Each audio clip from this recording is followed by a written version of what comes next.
630T outflow per Desember. per Desember ya. Belum tentu semua outflow karena yang ngikutin MSCI itu biasanya reksadana indeks. Sementara data yang saya maksud itu gabungan antara reksadana indeks sama reksadana aktif. Aktif itu dia nggak harus ngikut indeks. Saham nggak masuk indeks pun dia bisa beli. Nah itu nggak ada data clearnya. 630 itu berapa yang aktif, berapa yang indeks gitu. Kalau kita bandingkan dengan market cap sebetulnya gede nggak sih angka segitu ya?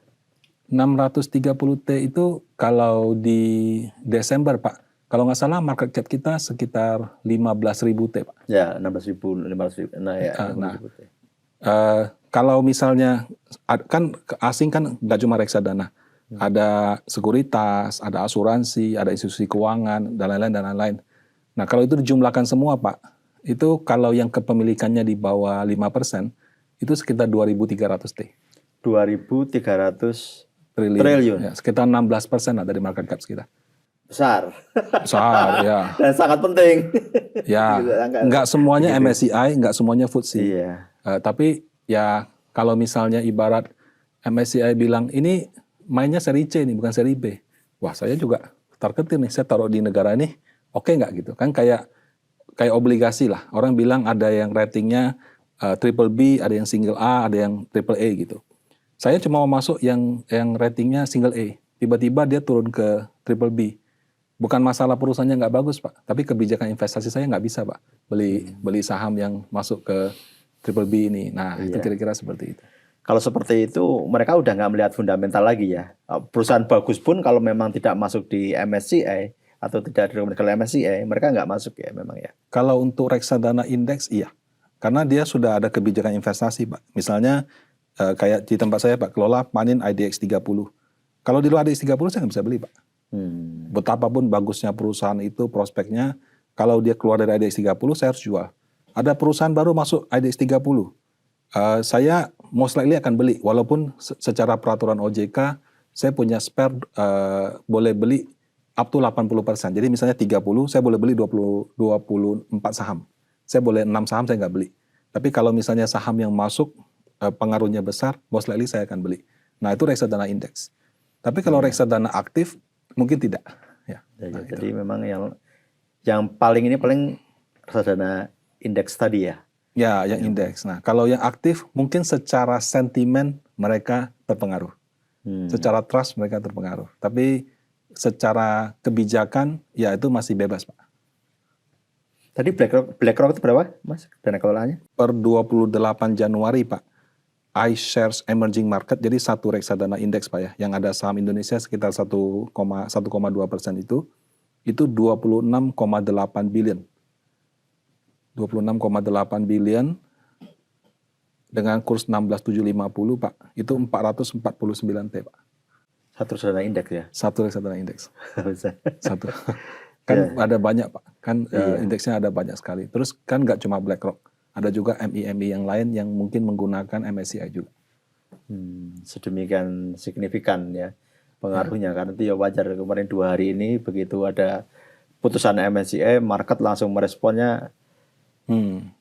Kalau itu dugaan saya yang merespon belum reksadana indeks Pak, karena belum dikeluarkan. Kan dia tuh ada ini Pak, kayak kalau di Indonesia, misalnya saya reksadana indeks, bobot saham Bank BCA di indeks misalnya 10%. Kalau saya beli Pak, itu harus antara 8 sampai 12. Boleh 10, boleh 9, boleh 11. Pokoknya range-nya plus minus 20%. 10? Misalnya kalau dia 10... Oh, range 20% dari ini ya? Ya, dari 10, dari angka aslinya. Kalau dia bobotnya 2% ya itu. Kalau saya nggak beli sama sekali. Tapi kalau beli harus 8 sampai 12. Nah, selama dia masih jadi anggota indeks Pak, kalau kayak ada berita kemarin, harusnya saya nggak ngapa-ngapain. Kenapa? Karena masih jadi anggota indeks. Tapi kalau misalnya dia yang kemarin jual tuh menurut saya mungkin itu reaksi dari reksadana atau pemain yang bukan reksadana indeks. Karena reksadana indeks itu dia ngikutin aturan Pak. Aturan bilang oke, misalnya saham X dikeluarkan dari MSCI. Oh dia baru dia jual gitu. Seperti itu. Tapi kalau misalnya dia ada pertimbangan lain, dia nggak merasa nggak nyaman, jualnya jual semua Pak. Nggak bisa jual sedikit. Harus jual semua karena pilihannya harus kalau beli 80 sampai 120%. Kalau nggak sama sekali, gitu. Berarti kemarin belum yang ini ya, Feeling saya belum. Kalau Belum, reksadana indeks belum. Mungkin yang selain indeks. Selain indeks Ya. atau mungkin juga dipicu retail yang panik atau gimana? Retail panik ada, tapi kalau asing kan jual banyak kemarin kan banyak 6T juga. kalau nggak salah ya. Net sell asing ya. Saya kira itu mungkin bukan dari reksadana indeks, karena reksadana indeks kan belum keluar acuannya. Iya, mestinya belum. Dan kalaupun berlaku kan Mei. Hmm.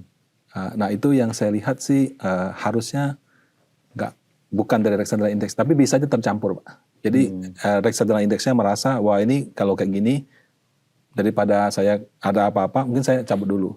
Dia mau main aman. Tapi kalau yang tetap stay, hari ini sudah naik kan. Gitu. Hari ini.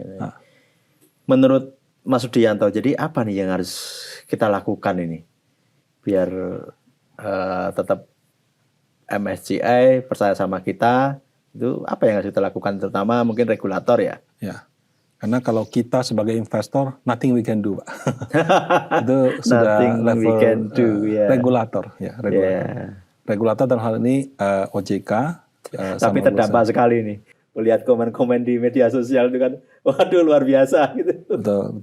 Iya. Karena ini juga salah satu yang penurunan terdalam yang hari Rabu kemarin itu kan salah satunya terdalam dalam sejarah bursa efek juga gitu. Meskipun bukan yang terdalam ya, tapi masuk yang terdalam juga gitu. Ya apalagi kita udah enak-enak setahun naik, kayaknya bursa nggak pernah turun kan. Jadi orang gampang nih nyari duit itu ya.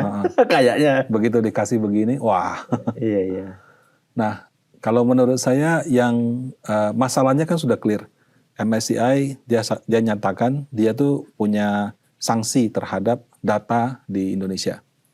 Nah, berarti kan harus diperbaiki nih. Nah, kalau saya lihat Pak ya, banyak orang tuh ngumpetin kepemilikan di bawah 5%. Karena kalau di bawah 5 kan nggak usah disclose. Kalau di atas 5 kan harus disclose. Jadi mungkin syarat disclose itu nggak 5 lagi, mungkin lebih rendah. Apakah 2,5, apakah 3. Jadi kalau kamu punya 2,6, ya kamu disclose.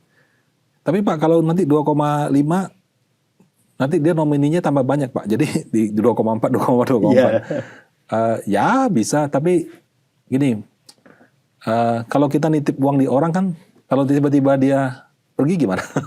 Kan sudah atas nama dia. Ya, dia mau tarik kan itu haknya dia. Terus sekarang Cortex kan juga datanya nyambung Pak. Kita minjem uang sama orang ya, itu kita harus masukin nomor KTP orang itu Pak di Cortex. Nah, jadi datanya akan nyambung, menurut saya akan semakin sulit. Tapi bukan berarti tidak bisa. Nah, nomor satu mungkin peraturan tentang keterbukaan bisa direvisi. Diturunkan tadi. Diturunkan. Tentu banyak yang komplain. Saya pernah ngobrol, wah katanya Pak, dulu tuh ke 5% aja itu diskusinya alot gitu. Nah, kalau kita turunkan lagi, bagaimana? Tapi sekarang kalau kita nggak turunkan, pilihannya ditinggal asing. Jadi itu bukan pilihan. Itu menurut saya dari yang mereka dari MSCI berikan tuh menurut saya itu ancaman sangat serius. Kalau sampai turun ke itu ya Pak, frontier ya. Kalau cuma dikurangi bobotnya, oke lah, ya mungkin 2 hari turun sudah. Kartu merah tadi ya itu ya oke lah ya.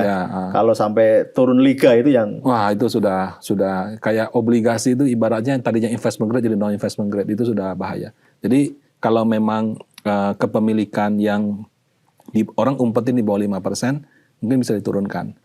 Nah terus kedua kalau saya perhatikan Pak, orang juga suka distribusi barang itu lewat transaksi nego Pak. Jadi contoh misalnya ada saham lagi naik tinggi. Tapi pasti pasar nego tuh bisa 20%, 30% lebih murah. Nah, ada apa nih? Pinjaman. Masa sih? Atau apa gitu kan? Nah, jadi ibaratnya transaksi di bursanya regularnya kelihatan tinggi, tapi di bawahnya distribusi barang di harga rendah.